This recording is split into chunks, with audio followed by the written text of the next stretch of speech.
Wisconsin Congressman Mike Gallagher sits on the House Intelligence Committee and joins us now with his assessment. Congressman, why can't China bring itself to condemn the invasion of a sovereign nation and the killing of innocent women and children?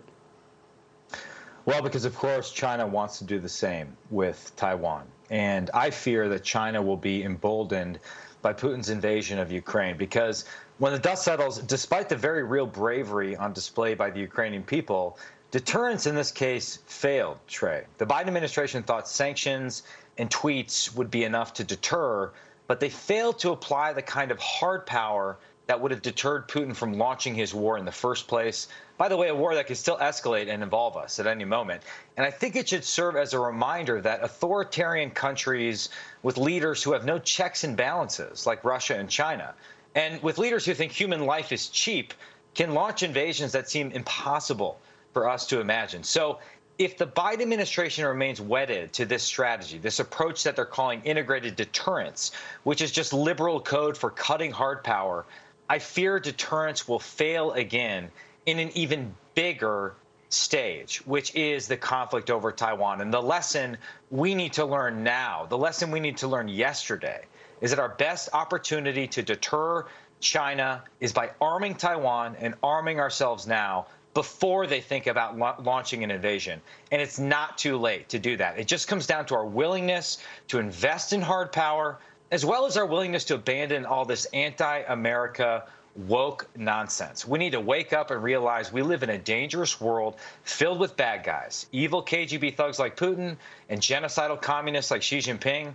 But we, America, we are the good guys. Congressman, you mentioned some rough actors. I think you wrote a letter about one. I think you wrote the Biden administration about Iran and the continuing negotiations over nuclear weapon. Tell us why you wrote that letter. I mean, you're one of the more reasonable guys in the House. So if you're animated, there must be something to be animated about.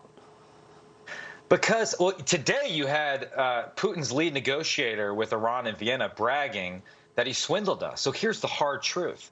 President Biden stood in front of the American people after the Russian invasion, and he promised to turn Vladimir Putin into a pariah. Well, because of the fact that we continue to rely on the Russians to negotiate with Iran, it turns out that was a lie.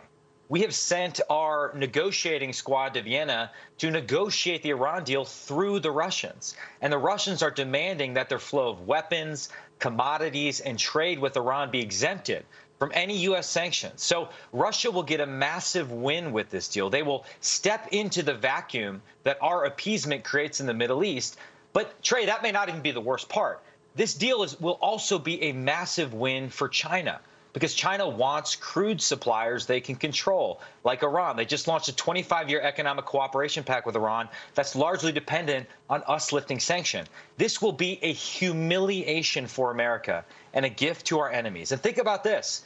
Because of the bravery of the Ukrainian people, President Biden was given something you rarely get in geopolitics, a second chance. But if he signs this deal, if he signs this instrument of simultaneous surrender to Iran, Russia, and China, he will squander that second chance, and America will suffer in the process. So I want to make sure I understand you correctly, Congressman. We are sanctioning Putin and Russia while we were also relying on them to help get a deal done with Iran. Is that what's going on? 100%. And they're trying to leverage that fact, the leverage they have over us, to set up a sanctions evasion regime in Iran. And think about it. One of the people forget that one of the craziest parts of the 2015 Iran deal is that we depended so heavily on Russia to take enriched uranium from Iran. Well, the same thing could happen in this deal. In fact, we've heard reports that they're going to ship Iranian uranium to Russia. And then if we pull out of the deal in the future, they'll ship it back, or they'll just say game on. Well, I wonder if Putin has an incentive to renege on the agreement. It's like giving Putin the pistol to point in our heads to hold us hostage. It makes absolutely no sense. And again, it undermines everything that President Biden promised with respect to Vladimir Putin. Congressman Mike Gallagher, I'm telling you, ladies and gentlemen, I served with him. He's really measured and thoughtful and reasonable. If he's animated, it gets my attention. Thank you, Congressman, for joining us on a Sunday night. Thank you. Hey, Sean Hannity here. Hey, click here to subscribe to Fox News YouTube page and catch our hottest interviews and most compelling analysis. You will not get it anywhere else.